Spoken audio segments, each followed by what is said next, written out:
everyone, thank you so much for clicking on to this video. And in this video I just wanted to talk to you guys on the key points that will make your first chapter irresistible and your readers won't be able to put it down. And this is the intro to the first chapter, and just use these tips to create an engaging first chapter that people will never forget. The three main elements are: number one, hook the reader. Start with an intriguing line, action, or question that grabs their attention. Number two is introduce character and stakes. Give a glimpse of the main character and what's at risk. Set the tone and world. Establish the setting and mood to immerse the reader. These are all important elements that will grab your reader's attention. This is the first paragraph of the novel I'm currently writing, and let's just get right into it. Sweat drenched the girl's clothing as she lay awake in her bed. The room was pitch black, save for a sliver of soft moonlight that shone through the small bolted window. There's a lot to unpack in this first paragraph, and as you guys can see in the first sentence, I scratched out the girl's clothing because as the reader is reading, you really don't want them to imagine like a white room, or you don't want them to imagine your character as like a gray blob. So you have to put some descriptive wording in there. So instead of the girl, I put her name, and putting a character's name can really have the reader just have a feel for what the character might look like, her personality, and things like that.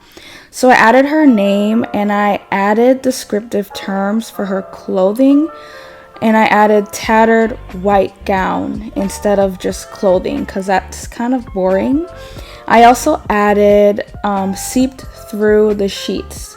Because she's sweating and I mentioned that it drenched her clothing, it definitely would mean that it has seeped through the sheets, and that just adds a depth of how much she is sweating. So it adds a question: is she nervous? Like, what's going on? And I also highlighted soft and shone because this is a contradiction, because I said that the room was pitch black save for a sliver of soft moonlight that shone through the small bolted window.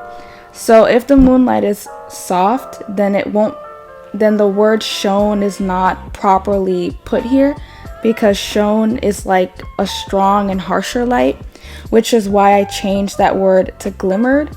And glimmered is used as a way to describe a softer light. So guys, you have to be careful not to accidentally contradict yourself like what I did in this paragraph. And here's the review. So the hook, immediate question for the readers: why is she sweating? And it's like, is something going on? Is she afraid? Is she fearful? Like, these questions will build up in the reader, and they would want the answer to that question, so they will keep on reading. And so set the tone and the world. So the tone is put in by like the time of day, which is nighttime, because I mentioned moonlight, and the sweat is inferring anxiety. And there's also a possible hostage situation because of the phrase bolted window.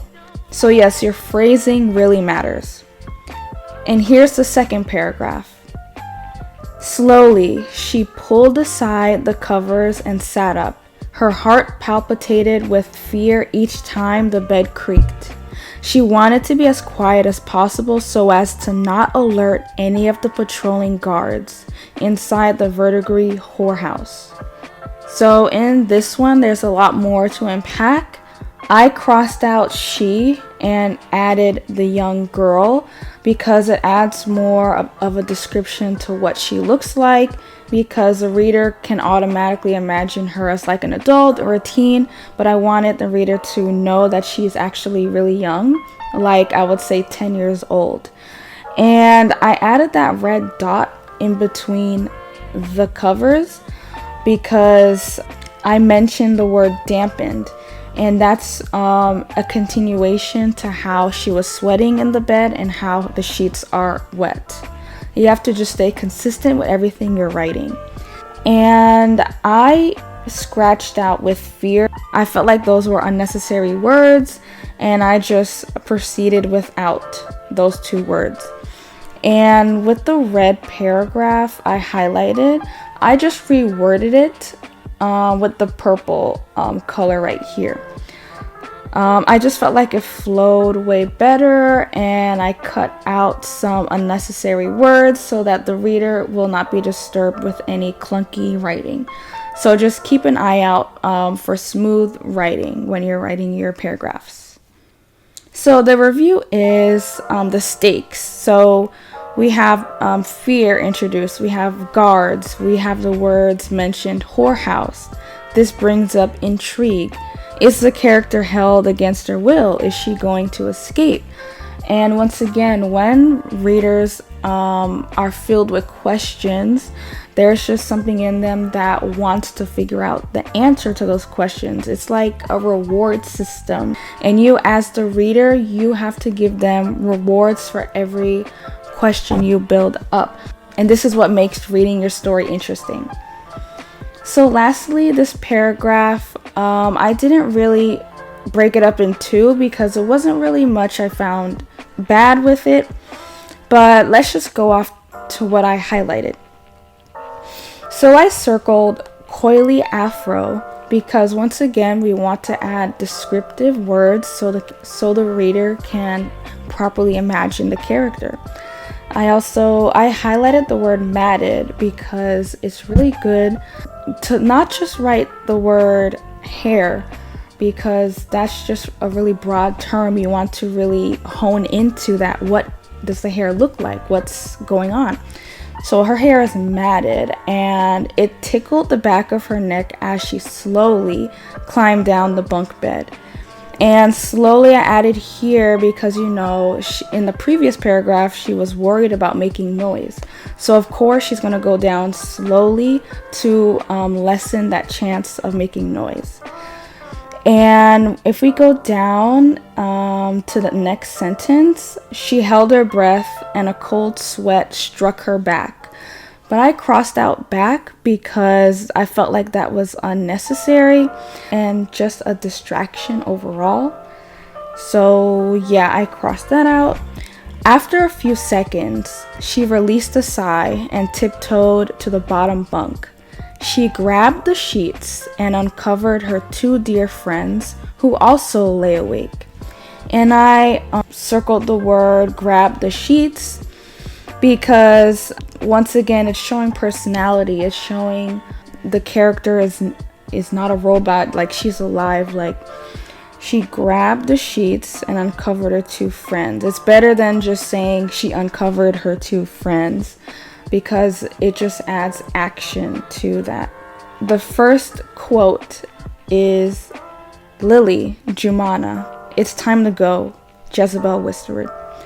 And with this first quote, you see that there is in fact an escape plan en route, that they are planning to escape, and this is what will bring like intrigue for the readers.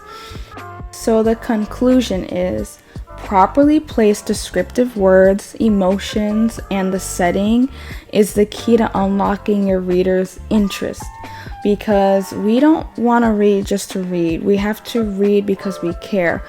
You need to give reasons why your character matters, why the situation matters, because if it doesn't matter, then it won't matter to us reading. All right, and this is just a quick review on like the first 3 paragraphs of my book. And if you guys are interested in more of these editing sessions, please let me know. I'd love to make more videos about it. And just so you guys know, this story that I am editing right now is actually on WATTPAD. It's on chapter 7 currently because it's a really new story I'm writing. Feel free to check it out and to comment, vote, share as you please, and even let me know what you think of my book, which is called Deborah and the Duke's Obsession. And I'll leave the link in the description, and also I'll pin it in the comments. And yeah, just feel free to check it out. I'd love to have you guys read it and to hear your guys' opinion on it.